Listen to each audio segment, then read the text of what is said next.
El Salvador was known to be one of the most dangerous countries in the world. In the case of El Salvador, we were literally the murder capital of the world. And today, El Salvador is known to be one of the safest countries. Into the safest country in the Western Hemisphere. We did that in 3 years. Today, we're looking at the subject of how to be an effective leader.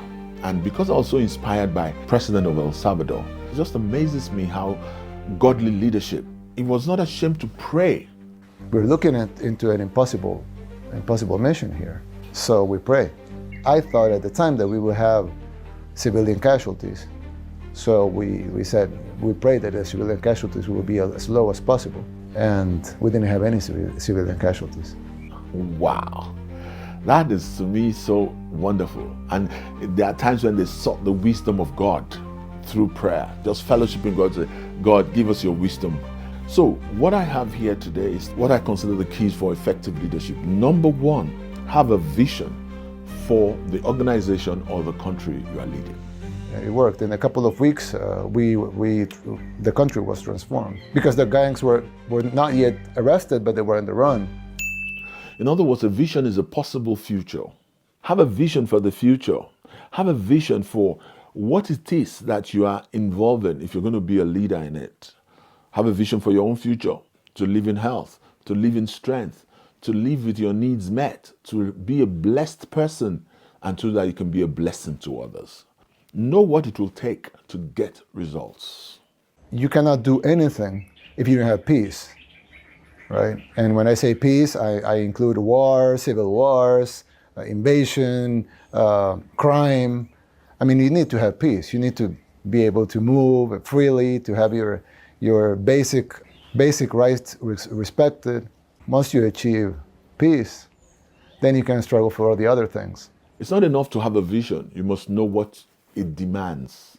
You see, a mental picture of what you want to see happen is like a desire to see something better, a desire to see a future. That, you see, if there's anything that we say God has given every human being the power to do, is the power of choice. A lot of people blame God, blame things, but they should understand something. You and I have the power of choice. Choice of what we think about, choice of what we say, choice of what we do. So when you engage your power of choice in your thinking, talking, and doing, then you are given authority to now say, what will it take for me, having studied the situation, to know what to do to get the results that I desire? On a personal level, if you're going to be fitter, maybe exercise, diet, gym, and things like that, sleeping well, waking well, and if you're going to be more successful academically, more time in study, more time in reading and things like that. If you're going to be successful spiritually, more time in prayer, more time in the Word. If you're going to be successful as a president, then you need to know how to have peace in the land so that the investors can find it a peaceful place to come and invest money for that country to prosper. So a lot of things are demanded of us if we know what we want to see, and then we now investigate what it will take. Then number three, seek God's wisdom. It's a common sense thing to seek God's wisdom. Of course. Yeah. It's a prerequisite for wise decision making, yes, I would say. Exactly. So that's the first part of our plan.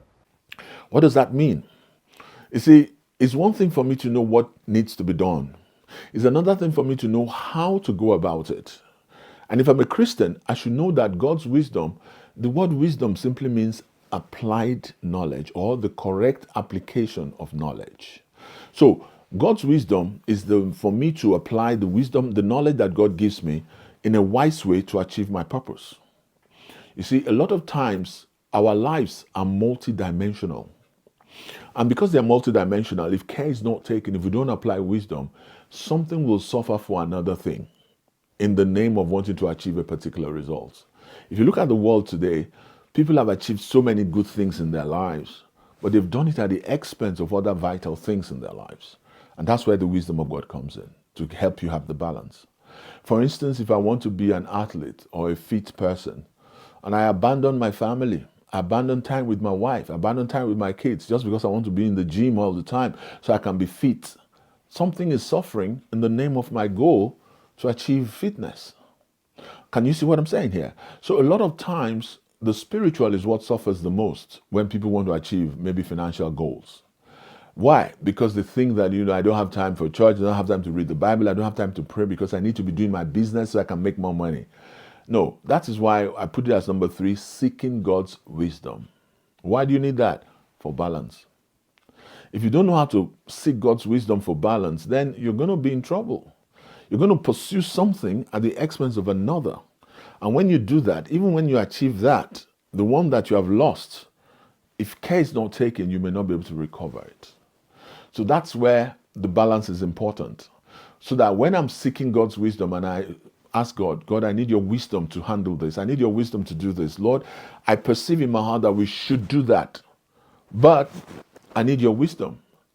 Then God can teach me how to find the balance, how to build up. Maybe I had expectations that I will be spending 8 hours in something, and God says, no, cut it down to 6 or 4, so you spend more time in doing this. So I will now have the balance to spend time in doing what I want, but I also spend time in doing what is vital, both for my relationship, my family, and for my health, maybe. So a lot of times people do not seek the wisdom of God. What else can we think about? Build healthy relationships around you, especially with people who can help you.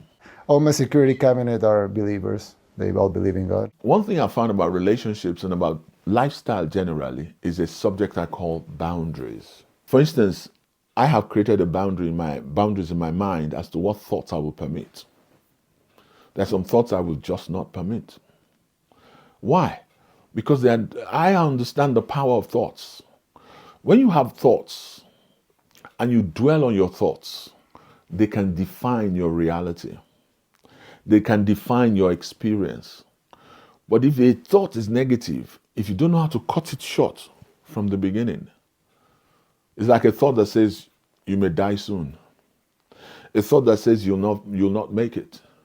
A thought that says things are going to get worse for you. If you don't create some boundaries around your mind, such thoughts will flow in. How do the principalities and powers control people's lives? By sending thoughts to them. So you need to have a Bible-based boundary thought pattern. Why am I bringing that up here? Because that same boundary-based thought pattern applies to boundary-based relationship patterns. There are some relationships you should not get involved with. Why? Because you are understanding the principle of boundaries. I don't want to get involved in somebody who is a drunkard, somebody who is a womanizer, and I say I have a relationship with the person. Hey, once you have chosen your lifestyle, my own boundaries will not allow me to be in relationship with you. I can say hi, bye, and that's it. We're not going to sit down and interact. We're not going to sit down and talk. Or somebody will say, well, how can you then preach to them? Well, if I want to preach to them, I don't need to build a relation. I'll just say, hello, how are you? Can I share this with you? Bam! And I let go. Why? Because I understand the power of relationships. Now, if I have to be in relationship with somebody who has something to offer, but the person has a lifestyle that is not healthy, if I come close enough, my goal would be, in addition to helping the person, to benefiting from what the person has to offer, is also to see how I can help the person change some part of their lifestyle, if they allow me. But once I get the benefit and I see that they're not allowing me, I let them be, because they have the free choice to do what they want. So I'm letting us understand here now that in leadership, you need to have what we call boundary-based relationships, just like you have boundary-based thought patterns. So important. I cannot overemphasize the principle of boundaries in your entire life. Why would anybody think allowing shoplifting would be a good idea? I don't know. Why? I mean, that's the stupidest thing to think, right? Or giving away drugs. You would guess that some of the people enacting these policies are not necessarily evil. They're just, they've been fed this ideology. They think they're doing the right thing. So why is that important? Because, hey, we need other people. But if we can define how the relationship would be, and if the other party is willing to play along with our definition of what the relationship would be like, then we can relate. But if the other party wants to do things that are absolutely outrageous, out of sync with our own value systems, out of sync with our own expectancies or expectations, then the person is telling you, I don't want to relate with you. I would rather be what I want than relate with you. So glean what you can from the person, but leave them alone and don't relate. So it's so important we build, that's why I use the word healthy relationships with people who can help us. Now, when you have done all these 4 steps, the last one is get busy to see to it that everything you have found out that needs to be done gets done. There's a spiritual war and there's a physical war. If you win the spiritual war, it will reflect into the physical war. Seek help. Get the help from God. Get the help from human beings. Get the help by thinking through. You know what I found out in life? A lot of us have more resources than we have admitted to ourselves. What do I mean by that? You see, when we face a challenge, most of the time, a good amount of the resources needed to face that challenge lies within us or around us. But because we have not labored mentally to find out how do I go about utilizing whatever resources I have to get what I need, we don't know the resources are there. The resources for you to be a fit human being lies within you. The resources for you to lose weight, if you need to lose weight, lies within you. The resources for you to come up with wise ideas, divine ideas, lies within you and your relationship with God. So there are many resources that are within us that we have not tapped into. And because we don't tap into them regularly, we think we don't have them. No. God never designed any human being to lack potential, lack internal resources, and lack divine ideas. No human being. But because many human beings don't learn how to build themselves, how to tap into these resources, they now make it look like some people are blessed, some people are not blessed, some people are privileged. No. Everyone has something that they can develop, they can unwind, and they can tap into to benefit the future that they have. So I just want to encourage you that you can be an effective leader. And what does it take to be a leader? Leadership is influence, according to John Maxwell. And what it means is that if you are leading yourself and you are succeeding, then when you interact with others and they see the potential of leadership in you, it will be easier for them to submit to you. For them to say, you know what, I need your input in this area. I need your input in that area. And you can also say to them, I need your input in this area. I need your input. So at the end of the day, leadership becomes something that every one of us can have. Of course, the Bible talks about servant leadership, whereby we're serving and yet we're leading.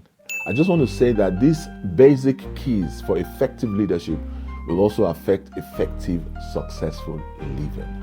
Until I come your way next time, this is Rev Kola Ewuosho of Fountain Wisdom Ministry saying, you know what? Take full advantage of all that we're making available both on social media and our websites, and let us know how this has blessed you. Subscribe and stay tuned. God bless you.